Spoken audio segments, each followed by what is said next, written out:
Dati, pag gusto kong malaman ng lyrics ng isang kanta, ay sinesearch ko pa ito sa Google. Tina-type ko yung title ng kanta, ng artist, tapos yung word na lyrics. Pero recently, na-discover ko sa Play Store na meron din palang app for Android na magagamit para maghanap ng lyrics. At sa tingin ko naman, accessible naman ito para sa atin. So, yun ang ipapakita ko sa inyo ngayon kung paano gamitin. Hello guys! Ang app na tinutukoy ko ay ang Genius, as in Genius. Ito ay isang lyric finder app na libreng madadownload sa Play Store. I think available din ito sa iOS. So, pwede nyo rin subukan ito para doon sa mga naka-iOS na smartphone. Ito ay isang lyric finder app kung saan maaari kang mag-search ng lyrics ng kahit anong kanta. I-type mo lang sa search yung pangalan ng artist, ng title ng song, at good to go na yon. Pwede mo ring malaman yung meaning ng kanta or anumang trivia tungkol dun sa kanta. Isa rin sa mga nakakatuwang features nito ay yung maaari mong malaman yung lyrics o title ng kanta na naririnig mo sa paligid mo. Ilalapit mo lang yung phone mo doon sa source ng music at bahala na ang app na hanapin ito para sa'yo. Isa pa, maaari mo ring malaman ang lyrics ng kanta na pinapatugtog mo sa iyong streaming apps gaya ng YouTube o Spotify. Okay guys, so i-explore natin kung ano yung layout nitong Genius at kung ano yung mga features nito. So dito sa majority ng screen ay yung nandito tayo sa home screen ng app at nandito yung mga newsfeed, sari-sari na lang ang mga nakalagay dito about sa song, sa lyrics, and everything. Explore nyo na lang if ever. Now, meron ditong 4 na tabs sa baba ng screen. Selected home. Ang home, search, Me, my music. Pero bago tayo lumipat doon sa ibang tabs, try natin i-explore by touch dito sa bandang lower right ng screen. news, Ayun. advertisement link, render question mark agent underscore submit. Ayun, may mga ads lang. Ito lang, ma-ads lang si Genius since free siya. Pero if ever, pwede nyo naman siyang lampasan lang or i-close kung sakali may mag-pop out na ads. So, yun dito. Pag nag-touch mo yung may music, medyo mag-explore by touch tayo pataas ng konti. Tap to identify music button. Ayan, yung tap to identify music button. Itong feature na to ni Genius, kapag dinouble tap mo ito, maaari mong ma-search gamit itong app na to yung title at lyrics ng song na napapakinggan mo sa paligid mo. Halimbawa, may nakikinig ka sa radyo o kaya nasa mall ka siguro, may narinig kang kanta, gusto mo malaman kung anong song yon, anong lyrics, sinong artist. Pwede mo i-double tap yung button na ito. Tap to identify music button. Yan, yung tap to identify music. Para ma-search na niya para sa iyo yung mga bagay na gusto mong malaman. Kailangan niya lang malapit siya dun sa source ng music na gusto mong pakinggan. So, what if kailangan na nating mag-search naman ng song? Yung manual. Dito tayo. Selected home. Mag-swipe right tayo pagkatapos ng home. Search tab. Dito tayo sa search tab. So, dito naman. With a smile, lady. Type with a smile. Recent. Ayun. Type suggested. Type how Genius work. Trend mama. Strami and poem. 6. Die with a smile. Ayun. Ang nandito naman sa search tab ay yung search box, edit box, kung saan natin pwede i-type kung ano yung gusto natin i-search na lyrics ng song. Ayan, since na pag-experimentohan ko na siya noong una, lalabas talaga dito yung mga previous search items na ginawa ko. So, try natin mag-search ng song. Ano kaya? Sige. Type natin. Shift enable. Shift A E W space delete search.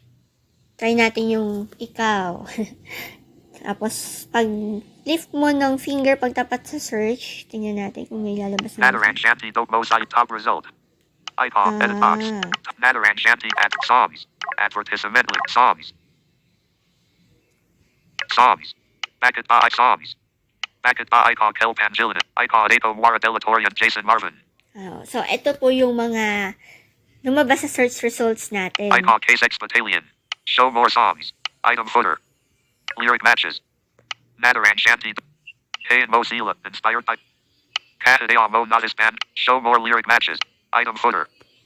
K and Mozilla. Halimbawa, hindi nag-match yung search results mo. Pwede mo rin na ma-type yung pangalan ng artist. K and Mozilla. Inspired Shanti Dog Mosaya. Subukan natin. Lyric match. Item footer. So, medyo nag-explore by touch din ako. Halo na to. Explore by touch, tsaka swipe right or Show left. more song. Icon. Back song. Web view. Item footer. Nadaran Shanti Dog top result. Icon. Edit box.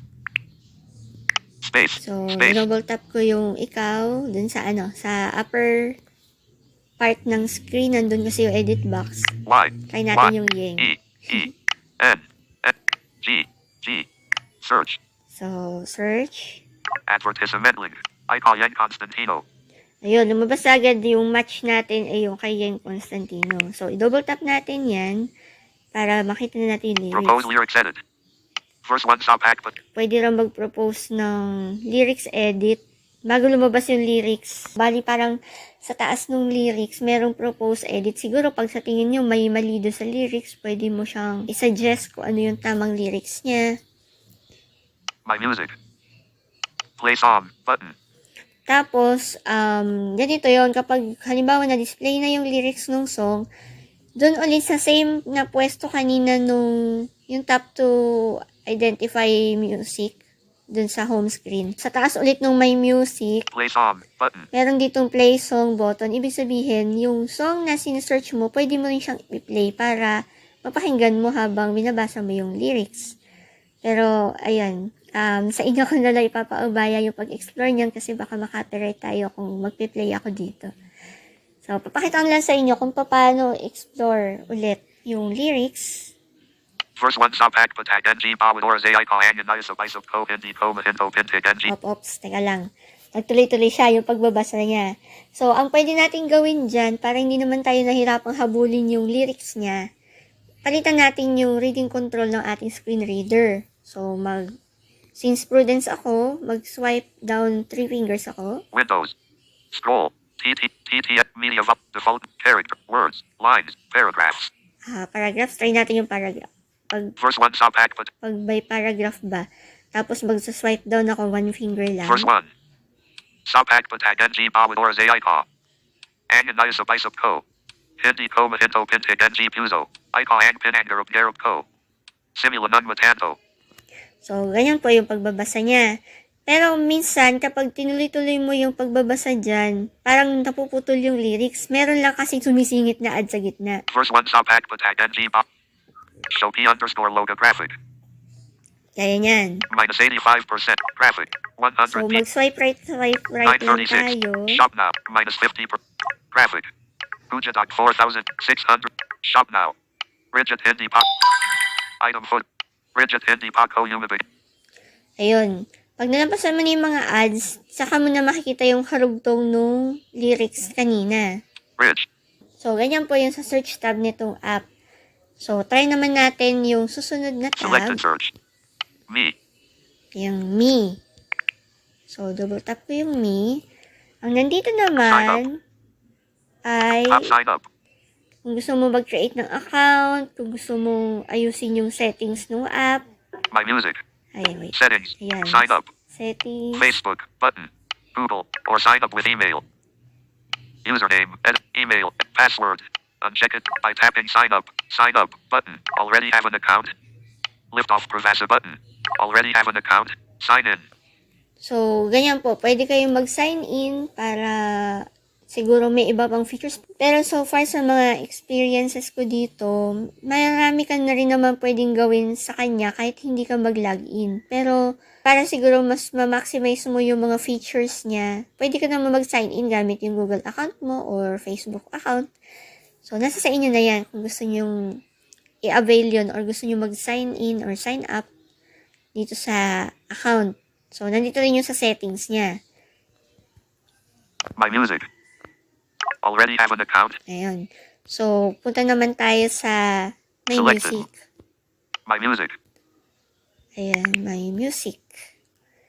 So, sa may music tab naman, dito sa may music kasi parang empty pa yung sa akin. Siguro, ito yung magagamit nyo na kapag naka-login ka na. Tapos, yung mga na-search mong songs, yung mga na-play mo, dito na siya mag-a-appear kasi may music nga naman. Pero bago tayo magtapos, isi-share ko rin yung isa pa sa cool talaga na feature nitong Genius.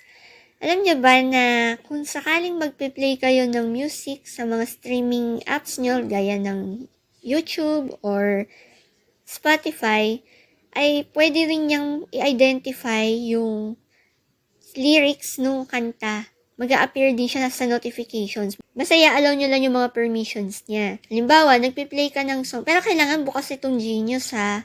Tapos, tsaka ka lang magsiswitch doon sa YouTube o kaya sa Spotify. Once na nag-play na yung song na gusto mo, mag-a-appear na sa notification mo yung lyrics. At pwede mo na ito i-double tap para ma-open at mabasa mo yung lyrics habang nagpe-play yung music. Basta wag mo lang ipopost yung music, hayaan mo lang siyang nagpe-play kasi nasubukan ko to na pinost ko yung music sa YouTube halimbawa or sa Spotify, hindi lumabas yung notification. Tsaka nawawala siya sa notification panel kapag yung nag-post ka ng music.